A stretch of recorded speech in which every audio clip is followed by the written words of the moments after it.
If any single company embodies the highs and the lows of the modern video game industry, it is Ubisoft. For years, the publisher was one of the driving forces behind entire categories of games, popularizing open-world design, experimenting with new formats, establishing structural formulas that the rest of the industry would go on to copy for a decade. Yet, the same company that once seemed to set the pace for the entire medium has more recently struggled to keep up with the very market it helped shape, while a company like Capcom has found renewed success by reviving beloved franchises and investing carefully in a smaller numbers of well-crafted releases. Ubisoft appears to be searching for an identity seems to have misplaced it somewhere along the way. This essence argues that Ubisoft's difficulties are not primarily a story about talent, technology, or resources. The company has plenty of all three. They are stories about what happens when a studio starts chasing the market instead of leading it, and about what a company like Capcom can teach the rest of the industry about the difference between using a franchise and exploiting one. Ubisoft's case is particularly striking because it shows how a company can drift away from its own essence while chasing the market it once defined. The publisher built much of its reputation on franchises like Assassin's Creed, Far Cry, Watch Dogs, Rainbow Six, Splinter Cell, Prince of Persia, and Ghost Recon. Series that at the best introduced ideas that later become common across the rest of the industry. Ubisoft, in other words, was not simply a company that followed trends in several key moments, it was the company that created them. The trouble began when the need to grow started competing with the need to innovate. For years, Ubisoft poured resources into ever larger open world and increasingly ambitious products models. Assassin's Creed, Far Cry, and other franchises adopted a strikingly similar structures, sprawling maps, side activities, character progressions, and enormous quantities of content. Over time, role-playing elements took up an even larger share of these productions. Commercially, the logic made sense. A game capable of holding a player's attention for dozens or hundreds of hours increases the percentage value of the purchase. But there is a fundamental difference between Ubisoft a formula because it serves a game's own vision and using a formula because it has become a corporate guarantee. When the second case takes over, creativity is gradually replaced by predictability. Ubisoft was far from alone in making this trend.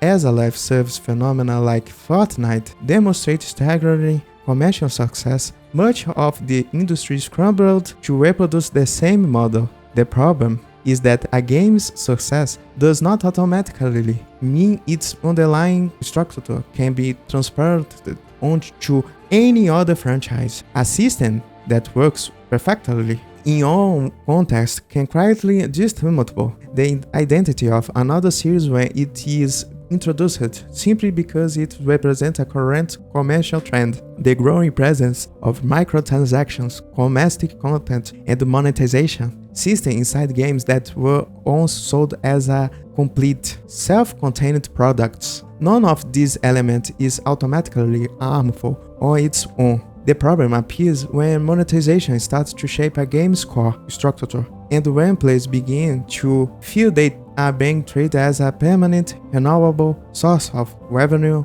rather than someone who purchases a finished work. There is a particular irony in Ubisoft's current position. This was a company that understood better than most of its peers the value of ongoing dialogue with its own community. Over the years, player feedback pushed major publishers to reconsider decisions that hand-drawn criticism, and Ubisoft was frequently a part of their conversation. Today, however, there is a growing perception among players that several large publishers have become far more distant from their audience and far more attentive to internal metrics investors' expectations, and quarterly financial targets that do the company and not community that maybe that first franchise matter in the first place. That distance can be especially damaging for companies whose franchise carry passionate, long-standing communities. And the few companies illustrate this better than Ubisoft. Assassin's Creed alone has a following strong enough that its characters,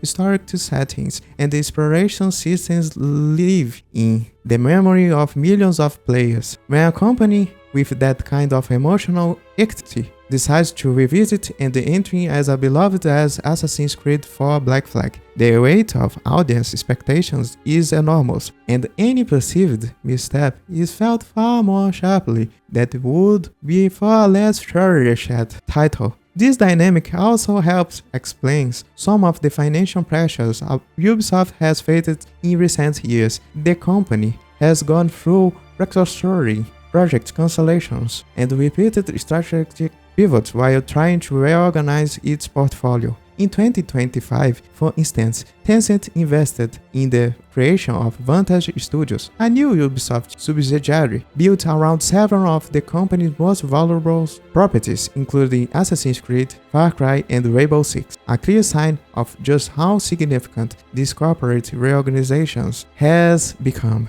None of this suggests that Ubisoft's problem is a shortage of franchises. If anything, the opposite is true. The real issue is franchise management. Ubisoft does not necessarily need 10 brand new intellectual properties. It needs to rediscover how to make the properties it already owns mean something again. Owning a vast catalog and still returning, release after release, to the same handful of design habits is a bit like owning a normal library and choosing every single time to reread the same book. It is possible to talk about Ubisoft's identity without discussing Assassin's Creed 4 Black Flag, one of the most beloved entries in the entire franchise. The project, informally known among fans as Assassin's Creed Black Flag Recycled, represents exactly this kind of attempt to revive an extremely valuable piece of intellectual properties. Reports and community discourse around the project have raised questions about possible change to its original structure, a heavier presence of roleplay elements, and possible cuts of modern play frame narrative. It is worth stressing that much of this information originally rumors on official leaks rather than confirmed statement at launch. It should be treated by a disguise as a new but old new game.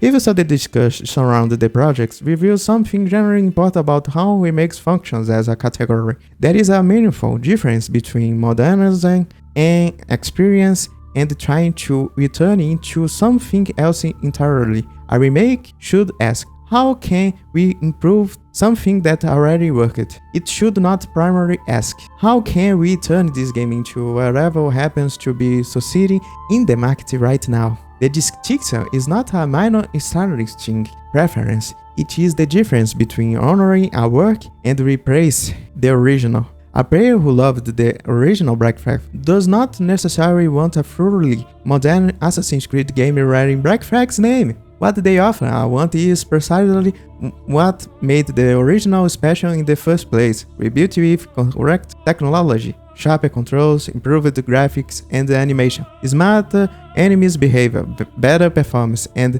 modern quality of life improvements layered carefully on the top of a structure that is respected rather than replaced. When a company changes too much while trying to update beloved work, it risks production something technically more advanced yet emotionally more distant from the original. And that gap is exactly the paradox at the heart of the modern remake boom. The industry has clearly discovered that the enormous value in revisiting the past. Sony, Capcom, Konami, and the others have recognized that all the franchises carry a tremendous built-in advantage. Audiences already knows they exist. The real challenge is no longer building awareness. It is convincing players that revisiting knows what is worth their time and money again. Our company answers that challenge says a great deal about whether it understands its own story or is merely monetizing it.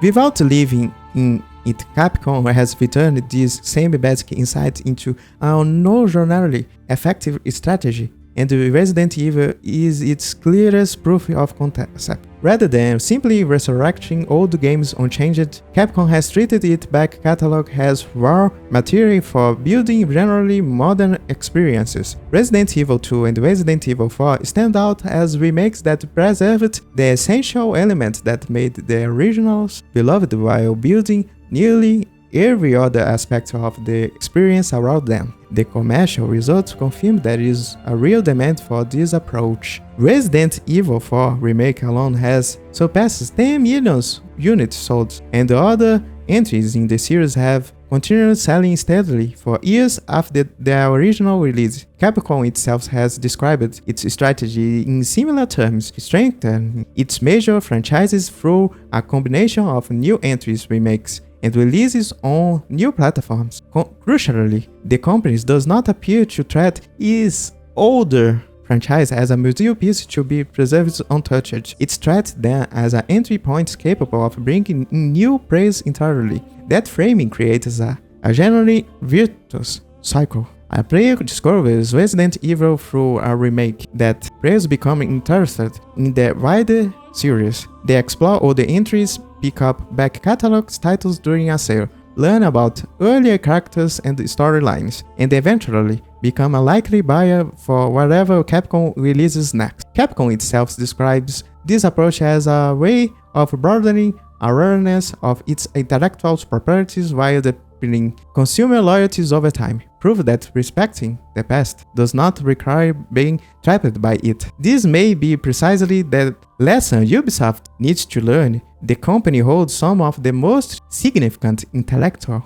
property in the entire industry. Rainbow Six remains highly relevant. Assassin's Creed is one of the most recognizable brands in gaming. Far Cry has a distinct identity of its own. Ghost Recon still has an audience hungry for tactical experiences. Prince of Persia retains a real potential, and above all, nearly all of these seats are absent that has become almost symbolic. Splinter Cell, a franchise players have been asking to see return for years. A reminder that owning a powerful legacy franchise is worth very little if a company cannot find the courage of the clarity to bring it back. Capcom's turnaround did not happen because the company avoided difficult periods of its own. It went through years where it too felt distant from its audience and made decisions that were poorly received. What changed was the emergence of a more consistent strategy. Strengthens the core franchise, produce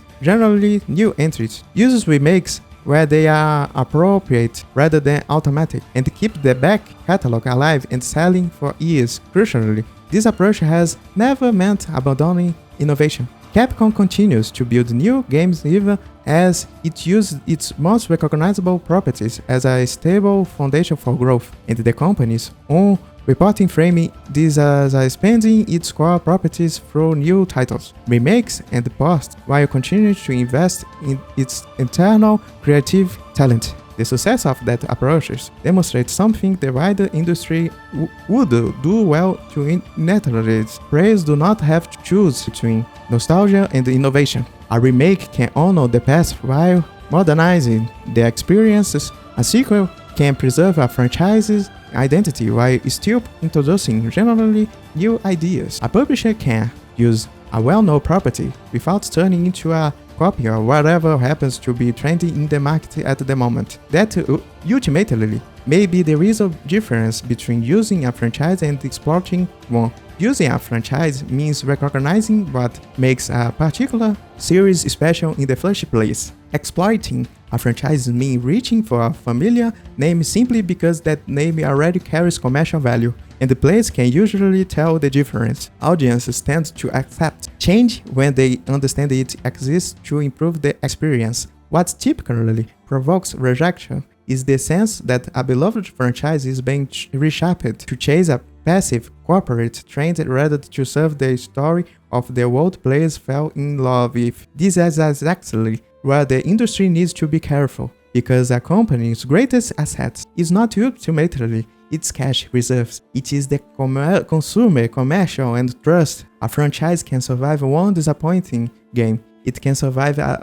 backlash, but not a lackluster sequel. It can survive several years without a new release. What it rarely survives is the sense that the company behind it has stopped respecting it, whatever made it real to begin with. This is why Ubisoft situations matter well beyond the companies itself. Ubisoft has the resources, the technology, and the talent teams need to succeed. The problem was never a lack of potential. The problem is finding the direction again. Instead of trying to reshape every franchise into whatever happens to be working worse in the market, the company might do better to ask a simpler question about each of its properties. What made Splinter Cell feel like Splinter Cell? What made Rainbow Six feel like Rainbow Six? What made Assassin's Creed feel like Assassin's Creed? What made Prince of Persia feel like Prince of Persia? Those answers, more than any market trend, are the logical starting point for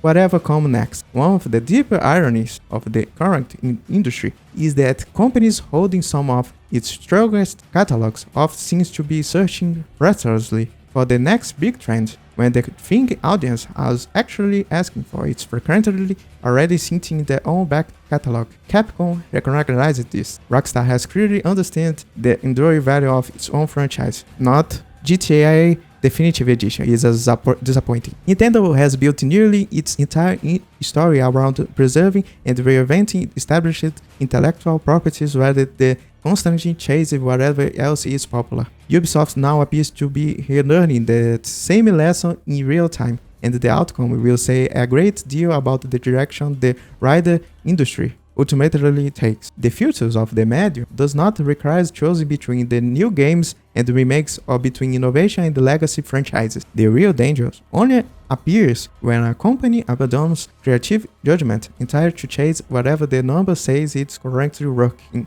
In the end, nobody is asking Ubisoft to walk away from Assassin's Creed, Rainbow Six, Far Cry, Ghost Recon, or Splinter Cell. They want this franchise. They want to see them return in new chapters and throughout remakes built with modern tools, but they want those experiences to have a genuine reason to exist. The question was never simply whether to make more games, it is whether the games being made still carry real value, because the industry has more than enough money, technology, and the audience to keep growth to make, but it needs to recover is the courage to create. And for Ubisoft, the greatest risk was never its past, it is forgetting why the past mattered so much in the first place. In the video is that, subscribe to the channel, Nerd Maniacs. Alright, see you next video. Leave a like.